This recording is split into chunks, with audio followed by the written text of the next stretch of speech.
Les boules de ces pays sont en panique. Ils sont en panique, ils ont peur. Et leur peur, c'est que un boulot ne prendrait jamais ou plus jamais le pouvoir ici au pays. Que un boulot ne prendrait plus jamais le pouvoir. Écoutez un patriarche qui fait des déclarations. Écoutez ce patriarche boulot qui fait des déclarations. Écoutez, on se retrouve après ça. Avant de commencer à écouter la vidéo, si tu n'es pas encore abonné à cette chaîne, abonne-toi, active la cloche de notification pour ne rien rater. Parce que ici, tu vas trouver des informations d'actualité en continu. Allez, écoute la vidéo. Pendant 42 ans, c'est terminé. Nous allons en souffrir le reste de notre vie parce qu'un boulot ne reviendra plus jamais au pouvoir dans ce pays. Nous sommes dans un pays de démocratie. Nous faisons à peine 400-500 ou en forçant 600 000 habitants. On ne peut gagner aucune élection, c'est terminé. Dieu nous a vus, petit peuple de rien du tout. Il a vu venir la démocratie et il a dit que prenez d'abord vous qui n'êtes pas nombreux, parce qu'on veut que c'est terminé ça. On va boire le calice jusqu'à la lit. C'est terminé ça. Et puis donc maintenant, chacun va rentrer dans son village et faire le bilan de ce qu'il était allé faire en ville. Il y en a qui auront interdiction de séjour dans leur village. Je remercie mon Dieu de nous avoir permis, nous autres, de développer nos villages et de donner des emplois aux jeunes de chez nous. Donc aujourd'hui, ça nous revient. Hein? Moi, j'ai perdu dernièrement ma mère et tous les jeunes que j'avais placés, en tout cas une partie d'entre eux. Ils sont cotisés, ils m'ont donné 1 million de francs. Donc ça revient toujours. Il y a la réputation, il y a le renom. Il y a, quand on rencontre mes enfants quelque part, que ce qu'on dit de moi les rend fiers. Bon, mais Boulebakassai, Avalabakassal, pendant 42 ans, maintenant vous les jeunes, partez-vous parce que ça va être très dur pour vous, bien comme vous, partez-vous, ne vous mettez que vous tirez vos petits frères, sinon c'est la disparition totale de notre clan, de notre tribu. Donc vraiment, c'est énervant, c'est bouleversant. Je me suis toujours posé la question de savoir depuis quand les boules sont devenus si égoïstes. Parce qu'avant, les gens on vivait en communauté, mais d'où sont-ils qu'aujourd'hui les gens sont devenus si égoïstes, si égocentriques? Bon, c'est une question terrible, je ne sais pas la réponse vient d'où. Tu te rappelles, moi, là, j'ai été un jour chez le ministre Mava. Il a réuni les Oubona, les Zemaka, on était là avec Motazé, un Doudou, bon, en dehors de Motazé, les autres sont de grands égoïstes.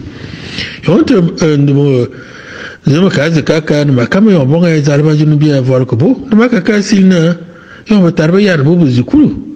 Et on va calculer s'il va oncle Ban Bouvard Boyan. J'ai donc compris le malheur des boulots. Il était ministre de la Défense. Quand il tient ce langage-là, j'ai la réponse à tous mes questionnements. J'ai compris pourquoi les boulots n'avançaient pas, pourquoi le Sud ne décollait pas. C'est terrible ce que tu dénonces. On l'a fait pendant notre carrière, pendant notre vie. Mais on n'y peut plus rien. C'est terminé. Là, on ne changera plus jamais. Attendons donc les conséquences de nos mauvais actes, chacun dans son coin. Maintenant, on va se replier, chacun dans sa petite famille nucléaire, pour essayer de les protéger. Mais vous qui venez après nous, si vous ne vous mettez pas en communauté, vous allez souffrir énormément. À la tribu Boulou et aux responsables politiques concernés, nous, citoyens du Cameroun, portons à votre attention notre profond sentiment d'inquiétude face à la situation actuelle de notre pays. Depuis des décennies, le Cameroun traverse des défis économiques, sociaux et politiques qui aggravent la souffrance de son peuple, malgré les immenses ressources naturelles et humaines dont nous disposons. En tant que communauté influente et occupant des positions stratégiques dans l'appareil politique du pays, vous portez une responsabilité historique, celle d'agir pour le bien-être de tous les Camerounais, indépendamment des origines ethniques ou des appartenances tribales. Cependant, nous observons avec regret que l'accaparement du pouvoir par certains groupes semble avoir contribué à la stagnation du développement et à l'approfondissement des inégalités. Cette situation, perçue par beaucoup comme une gouvernance partiale, divise notre nation et alimente frustration et tension. Le peuple camerounais, dans sa diversité, aspire à une justice sociale équitable, à une gestion transparente des ressources et à une répartition équitable des opportunités.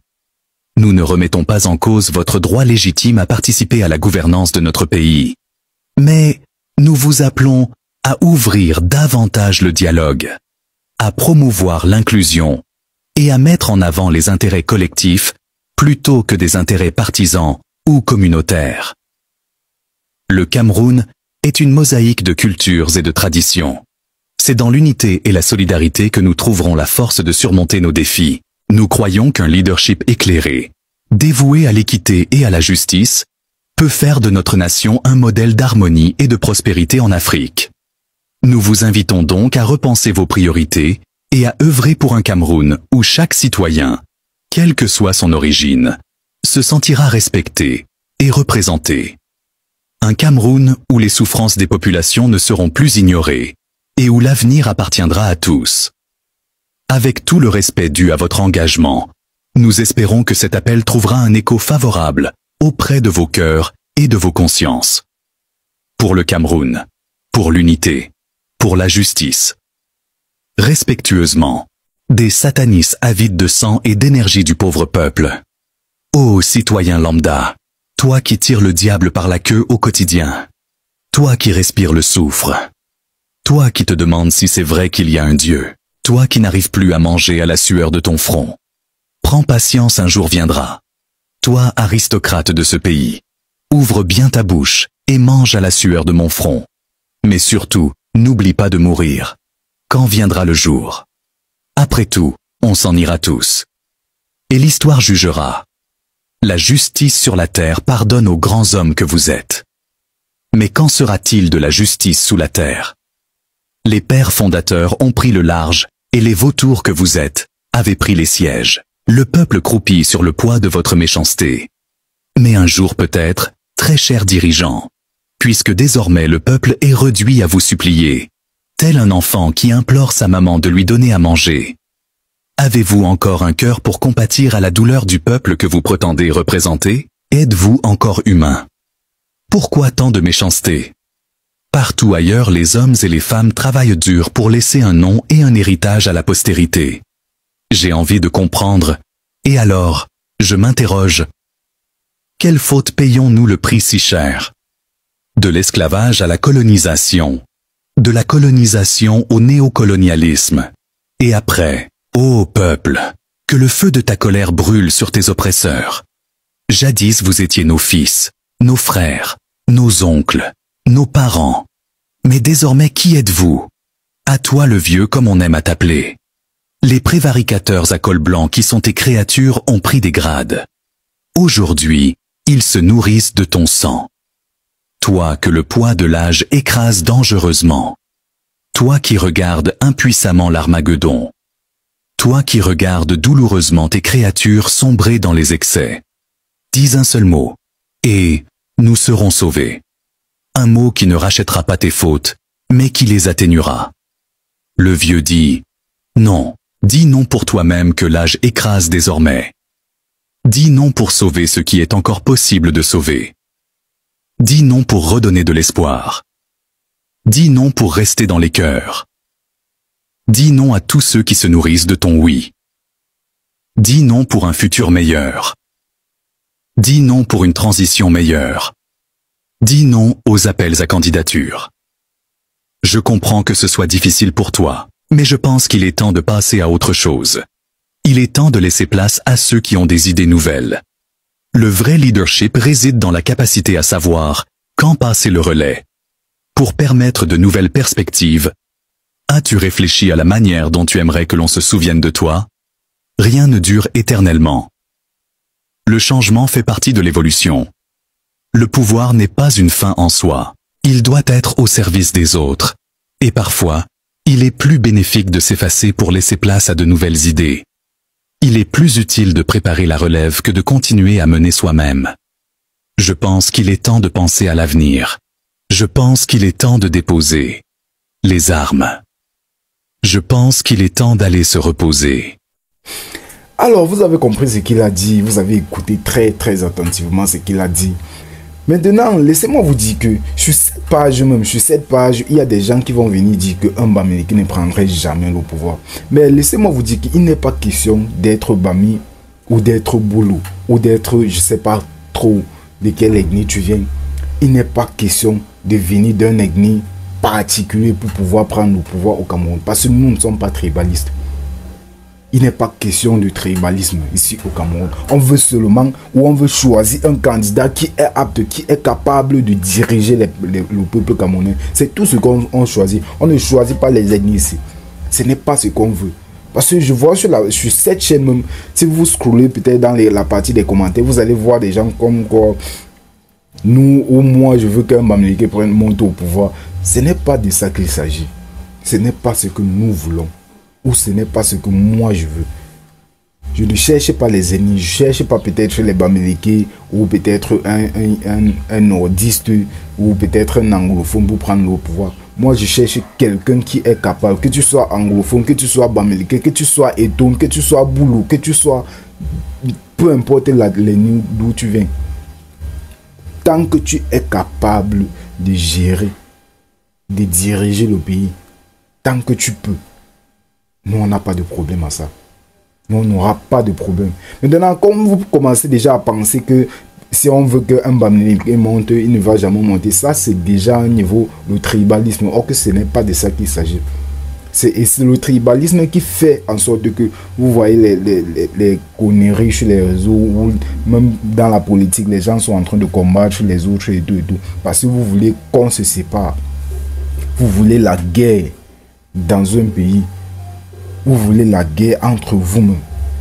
Quand vous parlez déjà d'ethnie, de Boulou, d'Eton, de Bamileke, ça veut dire que vous pensez déjà que non, il y a certaines ethnies particulières qui sont aptes à gérer le pays. Peut-être les Boulous sont faites pour ça. Or que ce n'est pas de ça qu'il s'agit. Le pays, le Cameroun est fait de plus de 200 ethnies. Et ça veut dire que dans les 200 ethnies, peu importe d'où tu viens et que tu as les critères pour te présenter aux élections présidentielles. Si tu pars, tu gagnes, c'est bon. Et si tu es prêt à gérer, à diriger le pays, le peuple va te choisir. Le peuple te choisira. Donc ce n'est pas question d'être Boulou, d'être Bamileke, d'être, je ne sais pas, Eton, d'être anglophone. Non, on choisit, on veut quelqu'un qui peut diriger le pays. Maintenant, vous avez compris comment un patriarche Boulou, lui, il a déjà peur que non, les Boulous ne prendraient plus jamais le pouvoir parce que peut-être le peuple camerounais ne voterait plus jamais pour un Boulou.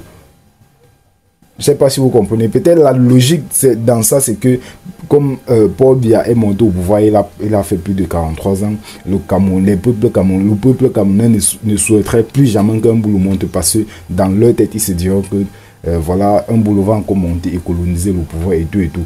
Or que ce n'est pas de ça qu'il s'agit.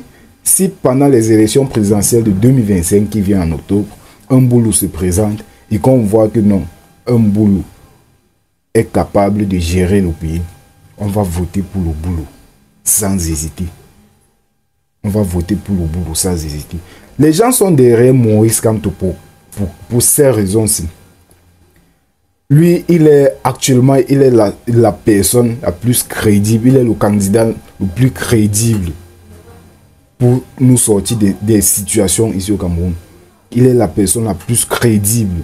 Maintenant, à part lui, on a quelqu'un comme Cabral Lébi, on a quelqu'un comme Momo Jean de Dieu, on a quelqu'un comme Joshua aussi, qui peut également gérer le pays. Mais on cherche, à l'heure actuelle, on cherche quelqu'un qui est plus crédible, qui est plus expérimenté, un homme de terrain.